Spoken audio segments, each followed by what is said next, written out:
Doctor type 2 പറ്റി പറയുന്ന സമയത്ത് മെറ്റബോളിസം ആൻഡ് മെറ്റബോളിക് എന്നുള്ളൊരു വേർഡ് യൂസ് ചെയ്തു.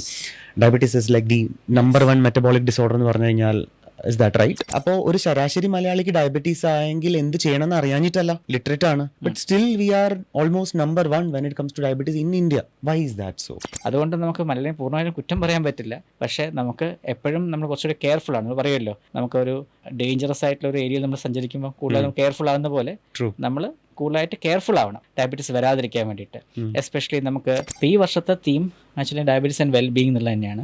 Diabetes at work place. ഇതിൻ്റെ ഇമ്പോർട്ടൻസ് എന്ന് പറഞ്ഞിട്ടുണ്ടെങ്കിൽ ഇപ്പോൾ നമ്മളിപ്പം 10-7 ആൾക്കാർ എടുത്ത് നോക്കിക്കഴിഞ്ഞാൽ ഡയബറ്റീസ് ആൾക്കാർ അവരൊക്കെ വർക്കിംഗ് പോപ്പുലേഷനാണ്. അപ്പോൾ അവർക്കൊക്കെ ഉണ്ടാകുന്ന കോമൺ കാര്യങ്ങൾ എന്ന് പറഞ്ഞെങ്കിൽ ഇപ്പം ഒരു വർക്ക് പ്ലേസിലൊരു ഡയബറ്റീസ് നിനക്ക് ഡയബറ്റീസ് ആണ്, ഇപ്പോൾ യു കാൺ പെർഫോം വെൽ. ഓക്കെ, അപ്പോൾ അവർ വെച്ചാൽ ഐസൊലേഷൻ, ഒരു ഡിസ്ക്രിമിനേഷനൊക്കെ അവർ ഫേസ് ചെയ്യുന്നുണ്ട്. അപ്പോൾ അത് ശരിക്കും പാടില്ല. കാരണം ഇൻസുലിൻ അബ്സല്യൂട്ട് സീറോ ആയതുകൊണ്ടോ അല്ലെങ്കിൽ അത്ര അബ്സല്യൂട്ട് ഡെഫിഷ്യൻസി വന്നുകൊണ്ടാണ് നമുക്ക് ടൈപ്പ് 1 ഡയബറ്റീസ് വന്നിരിക്കുന്നത്. അപ്പോൾ അവരെ നമ്മൾ ഇൻസുലിൻ കൊടുക്കാതിരിക്കുന്നതും ഡീഹൈഡ്രേഷൻ പ്രിവെൻറ്റ് ചെയ്യാതിരിക്കുന്നതും ശരിക്കും പറഞ്ഞിട്ടുണ്ടെങ്കിൽ വളരെയധികം മോശമായിട്ടുള്ള കാര്യം. അബ്ഡോമിനൽ സർക്കംഫറൻസ് കൂടുക, ട്രൈഗ്ലിസറൈഡ് കൂടുക, HDL കുറയുക, പിന്നെ ഷുഗർ ഉണ്ടാവുക അല്ലെങ്കിൽ പ്രഷർ ഉണ്ടാവുക. ഈ 5 ക്രൈറ്റീരിയയാണ് മെറ്റബോളിക് സിൻഡ്രോത്തിന്റെ കമ്പോണന്റ്. എക്സ്പേർട്ട് ഹെൽത്ത് ടോക്കിന്റെ മറ്റൊരു എപ്പിസോഡിലേക്ക് എല്ലാവർക്കും സ്വാഗതം. ഇന്ന് നമ്മുടെ ഒപ്പം ഉള്ളത് doctor Vipin VP, senior consultant endocrinology at Aster Medicity.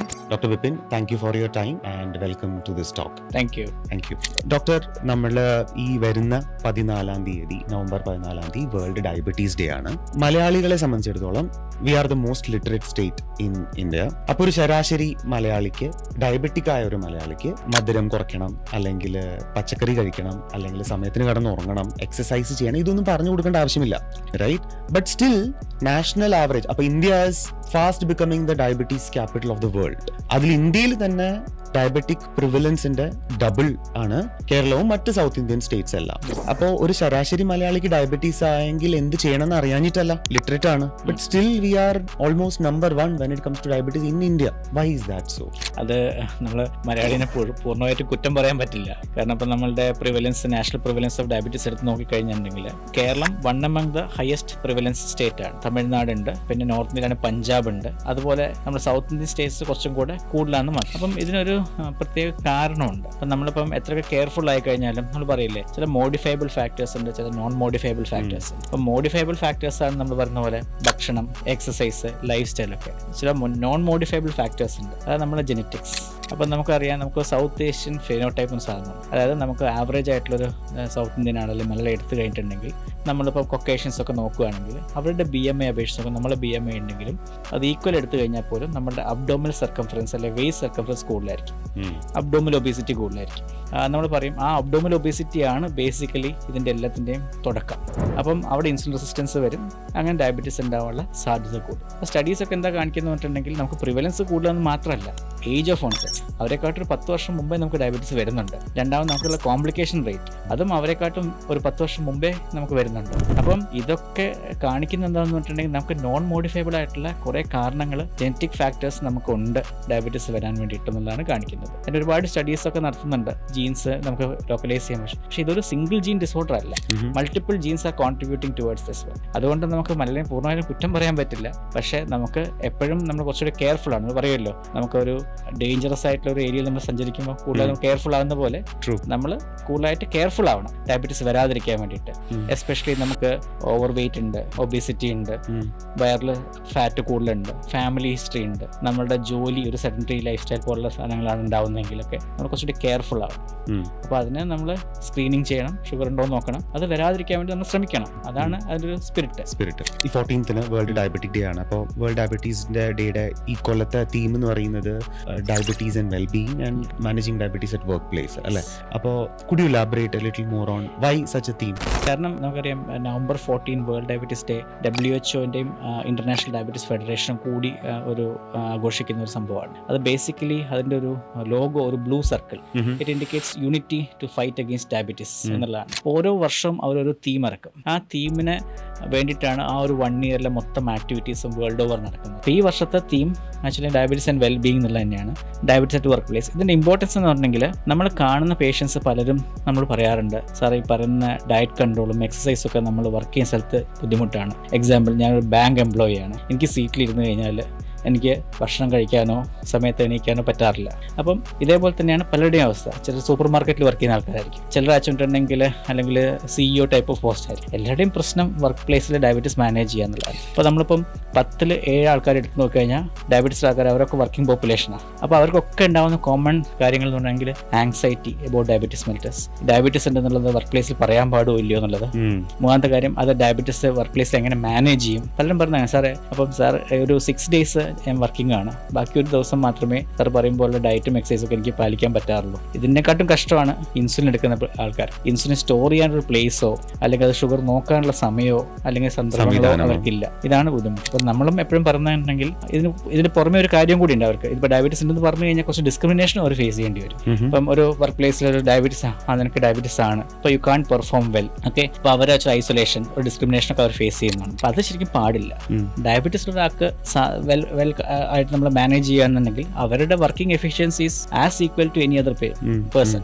അങ്ങനെയാണ്. അപ്പം നമ്മളുടെ ഹോസ്പിറ്റലാണെങ്കിലും വർക്ക് ചെയ്യുന്നതിൽ കുറേ പേർക്ക് ഡയബറ്റീസ് ഒക്കെ ഉണ്ട്. അപ്പോൾ നമ്മളും purposefully it should start from ourselves. നമ്മളെ എൻവറോൺമെന്റ് നമ്മൾ ഡയബറ്റീസ് ഫ്രണ്ട്ലി ആക്കുക. അപ്പോൾ ആൾക്കാർക്ക് ഇപ്പോൾ ഇൻസുലിൻ എടുക്കുന്ന ആൾക്കാർക്കാണെങ്കിൽ ഇൻസുലിൻ സ്റ്റോർ ചെയ്യാനുള്ള സൗകര്യം ചെയ്തു കൊടുക്കുക. ഷുഗർ ചെക്ക് ചെയ്യേണ്ട പേഷ്യൻസ് ആണ്, അവർക്ക് ഗ്ലൂക്കോമീറ്റർ യൂസ് ചെയ്യാനും അത് വെക്കാനുള്ള സൗകര്യം ചെയ്തു കൊടുക്കുക. സമയത്ത് ഭക്ഷണം കഴിക്കാനുള്ള അവസരം കൊടുക്കുക. പിന്നെ പല സ്ഥലങ്ങളിലും ഉണ്ടാവും കുറച്ച് ക്യാമ്പസുള്ള ആൾക്കാരൊക്കെ ആണെങ്കിൽ അത് അവർക്ക് യൂട്ടിലൈസ് ചെയ്യാനുള്ള സൗകര്യം ചെയ്തു കൊടുക്കും. ഇങ്ങനെയൊക്കെ നമുക്കും വർക്ക് പ്ലേസിൽ ഡയബറ്റീസ് നന്നായിട്ട് മാനേജ് ചെയ്യാൻ പറ്റും. അതുകൊണ്ടാണ് ഇങ്ങനെ ഒരു ഡയബറ്റീസിന്. ഓക്കെ, അപ്പോൾ നമ്മൾ ഡയബറ്റീസിൽ എനിക്ക് തോന്നുന്നു ഒരുവിധം എല്ലാവർക്കും ഇപ്പോൾ എസ്പെഷ്യലി നമ്മൾ മലയാളികൾ we are all educated, we get information. അപ്പോൾ എല്ലാവർക്കും ടൈപ്പ് 1 ഡയബറ്റീസ് എന്താണെന്നും ടൈപ്പ് 2 ഡയബറ്റീസ് എന്നും മിക്കവർക്കും അറിയാം. ഇത് കൂടാതെ ഇതിനിടയിൽ നിൽക്കുന്ന ഒരു സംഭവം കൂടി ഉണ്ട്, ലാഡ, നമ്മൾ നേരത്തെ ഡിസ്കസ് ചെയ്യണ്ടായി. അപ്പോൾ ഇതൊന്ന് വളരെ ബ്രീഫായിട്ട് ഒന്ന് പറയാമോ, എന്താണ് ഡിഫറൻസ് എന്നുള്ളത് ഇത് മൂന്നും? ശരി, സാധാരണ കോമൺ ആയിട്ടുള്ള ഡയബറ്റീസ് മോർ ദാൻ 90% ആൾക്കാർക്ക് വന്ന ടൈപ്പ് 2 ഡയബറ്റീസ്. അത് ലൈഫ് സ്റ്റൈൽ മോശമായതുകൊണ്ട് കൂടുതൽ, അതായത് ഇപ്പോൾ കുറച്ച് പ്രായമായിട്ടുള്ള ആൾക്കാർക്ക് എക്സസൈസ് ഇല്ലാതെ ബോഡി വെയിറ്റ് കൂടുന്നു, ഫാമിലി സ്റ്റേറ്റ് റിലേറ്റഡ് ആണ്, ഇങ്ങനെ വരുന്നതാണ്. അപ്പോൾ അവരുടെ പ്രത്യേകത പറഞ്ഞാൽ അവർക്ക് 2 പാത്തോഫിസിയോളജിയാണ്. ബോഡിയിൽ ഇൻസുലിൻ്റെ പ്രവർത്തനം കുറയുന്നു, അത് ഇൻസുലിൻ റെസിസ്റ്റൻസ് ഉണ്ടാകുന്നു. ബോഡിയിൽ ക്രമേണ ഇൻസുലിൻ പ്രൊഡക്ഷൻ കുറയുന്നു. അപ്പോൾ അവർക്ക് തുടക്കത്തിലുള്ള ഷുഗേഴ്സ് ഭയങ്കര ഹൈ ആയിരിക്കും, ഗ്രാജുവലായിട്ട് കൂടിക്കൂടുക. അപ്പോൾ അവർക്ക് മാനേജ് ചെയ്യാൻ വേണ്ടി ഡ്രഗ്സ് മതി, ഇൻസുലിൻ പ്രൊഡ്യൂസ് ചെയ്യുന്ന ഡ്രഗ്സോ ഇൻസുലിൻ സെൻസിറ്റൈസ് ചെയ്യുന്ന ഡ്രഗ്സോ ഒക്കെ മതി. അതാണ് ടൈപ്പ് 2. അതാണ് മോസ്റ്റ് കോമൺ. അതിലാണ് നമ്മൾ യൂഷ്വലി കാണുന്ന കോംപ്ലിക്കേഷൻസ് ഒക്കെ ഉണ്ടാവാറും എല്ലാം ഉണ്ടാവാറ്, അസോസിയേഷൻസ്, മെറ്റബോളിക് ഡിസീസസോ ആയിട്ടുള്ള അസോസിയേഷൻസ്. ടൈപ്പ് 1 എന്ന് പറഞ്ഞാൽ സാധാരണഗതിയിൽ വെച്ചിട്ടുണ്ടെങ്കിൽ ബോഡിയിലെ പാൻക്രിയാസിലെ ഇൻസുലിൻ പ്രൊഡക്ഷൻ കുറഞ്ഞു പോകും. അത് മെജോറിറ്റിയും അത് ആന്റിബോഡി മീഡിയേറ്റർ ആയിട്ടുള്ള സെൽ മീഡിയേറ്റ് ഇമ്മ്യൂണിറ്റി കാരണം പാൻക്രിയാസിലെ ബീറ്റാ സെൽസിനെ ഡിസ്ട്രോയ് ചെയ്യും. അപ്പോൾ ഓൾമോസ്റ്റ് ഒരു 90 to 100% ഡിസ്ട്രോയിഡ് ആവും. അപ്പം ഇവർക്ക് വലിയ സിംറ്റംസ് ഉണ്ടാവില്ല. ഒരു 1 വീക്കിൻ്റെ ഇടയ്ക്ക് പെട്ടെന്ന് ഭയങ്കര ദാഹം, ടയേർഡ്നെസ്, അങ്ങനെ കൂടെ ശ്വാസം മുട്ടൽ പോലെയൊക്കെ വരുന്നു. ഷുഗർ നോക്കുമ്പോൾ 500-600 ഒക്കെ ആയിരിക്കും. കീറ്റോൺസ് പോസിറ്റീവ് ആയിരിക്കും. അപ്പോൾ അങ്ങനെയുള്ള അത് ഐഡന്റിഫൈൻ്റെ പ്രത്യേകത എന്ന് പറഞ്ഞിട്ടുണ്ടെങ്കിൽ അവരുടെ ട്രീറ്റ്മെന്റ് എന്ന് പറഞ്ഞിട്ടുണ്ടെങ്കിൽ ഇൻസുലിൻ കൊടുക്കുക എന്നുള്ളത്. കാരണം ഇൻസുലിൻ അബ്സല്യൂട്ട് 0 ആയതുകൊണ്ടോ അല്ലെങ്കിൽ അത്ര അബ്സല്യൂട്ട് ഡെഫിഷ്യൻസി വന്നുകൊണ്ടാണ് നമുക്ക് ടൈപ്പ് 1 ഡയബറ്റീസ് വന്നിരിക്കുന്നത്. അപ്പോൾ അവരെ നമ്മൾ ഇൻസുലിൻ കൊടുക്കാതിരിക്കുന്നതും ഡീഹൈഡ്രേഷൻ പ്രിവെന്റ് ചെയ്യാതിരിക്കുന്നതും ശരിക്കും പറഞ്ഞിട്ടുണ്ടെങ്കിൽ വളരെയധികം മോശമായിട്ടുള്ള കാര്യം. അപ്പോൾ അതാണ് ഏറ്റവും ഇമ്പോർട്ടൻസ്. മാത്രമല്ല ഇത് ഡയബറ്റിക് കീറ്റോസിഡോസിസ് പോലെയുള്ള വെരി ഡേഞ്ചറസ് കണ്ടീഷൻസ്. ഈ ടൈപ്പ് 1 ഉള്ള ആൾക്കാർ ഈ DK വന്നിട്ടാണോ മിക്ക ആൾക്കാരും അറിയുന്നത്? അതോ അല്ല, ഡയബറ്റീസ് ഇപ്പം നമ്മളിപ്പം ഈവൻ ഞങ്ങൾ തന്നെ ഒരു സ്റ്റഡി നടത്തിയിട്ടുണ്ടായിരുന്നു, ടൈപ്പ് 1 ഡയബറ്റീസ് ഒരു 200 പേഷ്യൻസിൻ്റെ സ്റ്റഡി, നമ്മൾ ഒരു തീസിസിൻ്റെ ഭാഗമൊക്കെ ആയിട്ട്. അതിലും നമ്മൾ നോക്കുകയാണെങ്കിൽ വേൾഡ് ഓവർ ലിറ്ററേച്ചർ നോക്കുകയാണെങ്കിലും ഒരു 50% ആൾക്കാർക്ക് ഡയബറ്റിക് കീറ്റോസിഡോസിസ് വരാറുള്ളൂ. അത് ശരി. കാരണം എന്താ പറഞ്ഞിട്ടുണ്ടെങ്കിൽ പലർക്കും ഈ സിംറ്റംസ് കാണുമ്പോൾ പലരും ചെക്ക് ചെയ്യും, നെഗ്ലക്ട് ചെയ്യാറില്ല. കാരണം ഒരു കുഞ്ഞ് അമിതമായിട്ട് മൂത്രമൊഴിക്കുന്നുണ്ടെങ്കിലോ അമിതമായ ദാഹം കാണിക്കുന്നുണ്ടെങ്കിലോ ടയർഡ്നെസ് കാണിക്കണം, നമ്മൾ എന്തായാലും ഏത് ഡോക്ടറെ അടുത്ത് പോയി കഴിഞ്ഞാൽ ആദ്യം പറയാം ഒന്ന് ഷുഗർ ചെക്ക് ചെയ്ത് നോക്കുന്നത്. അപ്പോൾ ചിലപ്പോൾ നേരത്തെ കണ്ടുപിടിക്കും. ഡയബറ്റിക് കീറ്റോസിസ് ഡെവലപ്പ് ചെയ്യാനുള്ള സമയം ചിലപ്പം കൊടുക്കുന്നുണ്ടാവില്ല, അതായിരിക്കും മേ ബി കാരണം. പക്ഷെ അത് ഓഫ് കോഴ്സ് അത് ട്രീറ്റ് ചെയ്യാതിരുന്നു കഴിഞ്ഞാൽ absolute insulin deficiency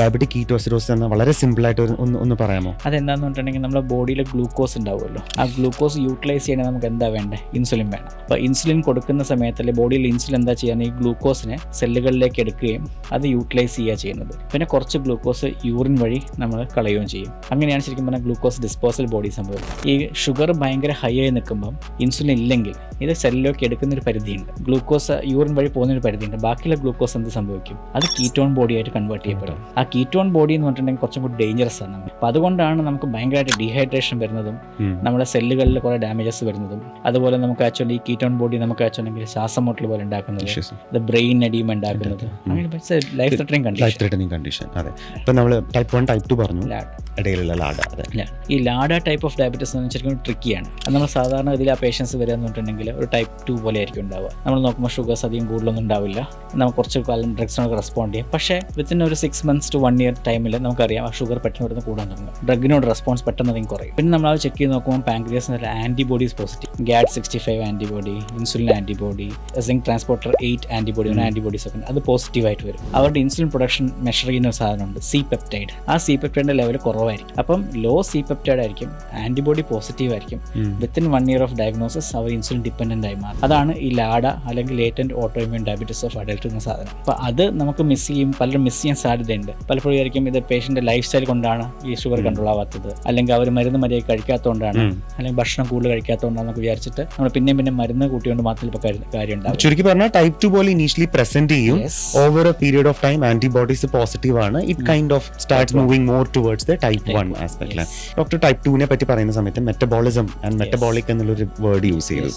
diabetes is like the number 1 metabolic disorder എന്ന് പറഞ്ഞു കഴിഞ്ഞാൽ, ഇസ് ദാറ്റ് റൈറ്റ്? കറക്റ്റ്. അത് എന്തുകൊണ്ടാണ്, why is it a metabolic disorder? Metabolic disorder എന്ന് പറഞ്ഞിട്ട് നമുക്കറിയാം എന്തുകൊണ്ട്, what is definition of sugar ശരിക്കും പറഞ്ഞിട്ടുണ്ടെങ്കിൽ നമ്മളെ ഗ്ലൂക്കോസ് ലെവല് നമ്മൾ ഹൈ ആകുന്ന അവസ്ഥയിലാണ് നമ്മൾ ഡയബറ്റീസ് എന്ന് പറയുന്നത്, അല്ലേ? അപ്പം ഈ ഗ്ലൂക്കോസിന്റെ മെറ്റബോളിസം അബ്നോർമൽ ആവുന്നതുകൊണ്ടാണ് ഗ്ലൂക്കോസ് ഹൈ ആവുന്നത്. ഈ മെറ്റബോളിസം എന്ന് പറഞ്ഞാൽ ഗ്ലൂക്കോസ് ഞാൻ പറഞ്ഞ പോലെ നേരത്തെ ഇൻസുലിൻ ഉപയോഗിച്ചും കൊണ്ട് നമ്മൾ അത് ടിഷ്യൂസിലോട്ട് എടുത്ത് അത് എനർജി സോഴ്സാണ്. അത് മെറ്റബോളൈസ് ചെയ്ത് കഴിയുമ്പോഴാണ് നമുക്ക് ATP പോലുള്ള സാധനങ്ങൾ കിട്ടുക, എനർജി കിട്ടുകയൊക്കെ ചെയ്യുന്നത്. അപ്പം ഹൈപ്പോഗ്ലൈസീമിയ എന്ന സമയത്ത് എനർജി ഇല്ല, ATP ഇല്ല, നമ്മളിങ്ങനെ തളർന്നു പോകും. അപ്പം ഇതാണ് ശരിക്കും ഗ്ലൂക്കോസ് പ്രോപ്പർ മെറ്റബോളിസം. അപ്പം നമുക്കറിയാം ഓട്ടം ചെയ്യുന്ന ആൾക്കാർ, ഓടുന്ന ആൾക്കാർ, അല്ലെങ്കിൽ കളിക്കുന്ന ആൾക്കാർ, അവർക്ക് കൊടുക്കേണ്ടത് ഗ്ലൂക്കോസ് കൊടുക്കണം, എന്നാലേ അവർക്ക് എനർജി കിട്ടുള്ളൂ. അപ്പം ഈ ഗ്ലൂക്കോസ് മെറ്റബോളൈസ് ചെയ്യുന്ന അബ്നോർമാലിറ്റി കൊണ്ടുണ്ടാകുന്ന അസുഖത്തിനാണ് ഡയബറ്റീസ്. അപ്പം ഇറ്റ്സ് എ മെറ്റബോളിക് ഡിസീസ്, അതുകൊണ്ടാണ് പറയുന്നത്. അപ്പോൾ ഈ ഗ്ലൂക്കോസിന്റെ മെറ്റബോളിസം പോലെ തന്നെ പല മെറ്റബോളിക് അബ്നോർമാലിറ്റീസും ഇതിൽ ഉണ്ടാവാറുണ്ട്, ലൈക്ക് കൊളസ്ട്രോൾ മെറ്റബോളിസം അബ്നോർമാലിറ്റി, മനസ്സിലായില്ലേ? ചിലപ്പോൾ യൂറിക് ആസിഡ് മെറ്റബോളിസം അബ്നോർമാലിറ്റി, ഇതൊക്കെ സെക്കൻഡറി ടു ഡയബറ്റീസ് പോലെയാണ് വരുന്നത്.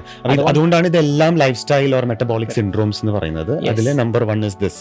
ഇതും ഫാറ്റി ലിവറും വളരെ ക്ലോസ് ഫ്രണ്ട്സ് ആണ്. ഇപ്പൊ മെറ്റബോളിക് സിൻഡ്രോം എന്ന് പറഞ്ഞുകൊണ്ട് കൂടി പറയുകയാണ്, ഈ ഡയബറ്റീസിന്റെ കൂടെ തന്നെ ഹൈപ്പർ ടെൻഷൻ, കൊളസ്ട്രോൾ അബ്നോർമാലിറ്റി, അതുപോലെ തന്നെ ഇൻസുലിൻ റെസിസ്റ്റൻസ്. അതാണ് നമുക്ക് കുറെ ക്രൈറ്റീരിയാസ് ഒക്കെ ഉണ്ട്. അബ്ഡോമിനൽ സർക്കംഫറൻസ് കൂടുക, ട്രൈഗ്ലിസറൈഡ് കൂടുക, HDL കുറയുക, പിന്നെ ഷുഗർ ഉണ്ടാവുക, അല്ലെങ്കിൽ പ്രഷർ ഉണ്ടാവുക. ഈ 5 ക്രൈറ്റീരിയയാണ് മെറ്റബോളിക് സിൻഡ്രോത്തിന്റെ കമ്പോണന്റ്. പിന്നെ ഇതിന്റെ കൂടെ ഫാറ്റി ലിവർ ചോദിച്ചില്ല. ഫാറ്റി ലിവർ ശരിക്കും മെറ്റബോളിക് സിൻഡ്രോത്തിന്റെ കമ്പോണന്റ് അല്ല, പക്ഷേ ഈ ഫാറ്റി ലിവറിനാണെങ്കിലും ഇപ്പൊ നമ്മൾ പറയാം ഫാറ്റി ലിവർ പഴയതുപോലെ തന്നെ ആച്ചുണ്ടെങ്കിൽ, അല്ലെങ്കിൽ ആച്ചുണ്ടെങ്കിൽ നാഷ് എന്നൊക്കെ പറഞ്ഞ സംഭവം എൻറ്റിറ്റി കുറച്ചൊക്കെ മാറി. മെറ്റബോളിക് അസോസിയേറ്റഡ് MAFLD ടെർമിനോളജിയാണ് ഉള്ളത്. അത് കാരണം മെറ്റബോളിക് ഡിസ്ഫങ്ഷൻ അസോസിയേറ്റഡ് എന്ന് പറയാൻ കാരണം അതാണ്. കാരണം അതിൽ ബേസിക്കലി നമുക്ക് പ്രീ ഡയബറ്റീസോ ഡയബറ്റീസോ ഉണ്ടാവാം, ഒബേസിറ്റി ഉണ്ടാവാം, അതുപോലെ അബ്ഡോമിനൽ ഒബേസിറ്റി ഉണ്ടാവാം. ബേസിക്കലി ഇതിനെല്ലാത്തിൻ്റെയും കോമൺ ഫാക്ടർ എന്ന് പറഞ്ഞിട്ടുണ്ടെങ്കിൽ നമ്മളെ അബ്ഡോമിനൽ ഒബേസിറ്റി അല്ലെങ്കിൽ വിസറൽ അഡിപ്പോസിറ്റി, അത് കാരണം ഉണ്ടാകുന്ന ഇൻസുലിൻ റെസിസ്റ്റൻസ്, അത് കാരണം ഉണ്ടാകുന്ന സബ്സിക്വൻറ്റ് ചേഞ്ചസ് കൊണ്ടാണ്. അപ്പം ഫാറ്റി ലിവറും അല്ലെങ്കിൽ MASLDയും ഒരു അസോസിയേഷനാണ് നമ്മുടെ ഡയബറ്റീസിൻ്റെ. അപ്പം ഇപ്പോഴത്തെ പ്രിവലൻസ് ഒക്കെ നമ്മൾ നോക്കുകയാണെങ്കിൽ ഒരു 30 to 45% ആൾക്കാർക്കും ഡയബറ്റീസിലെ ആൾക്കാർക്കും ഫാറ്റി ലിവറോ അല്ലെങ്കിൽ MASLD ഉണ്ട്. അത് പലരും സ്ക്രീൻ ചെയ്യുന്നില്ല എന്നുള്ളതാണ് സത്യം. അപ്പോൾ ഇത് മാനേജ് ചെയ്യുമ്പോൾ important thing to understand is that diabetes is not a stand alone entity. അതോടൊപ്പം തന്നെ വേറെ പല കാര്യങ്ങളും ക്ഷണിച്ച് വരുത്തും അത് എന്നുള്ളത്.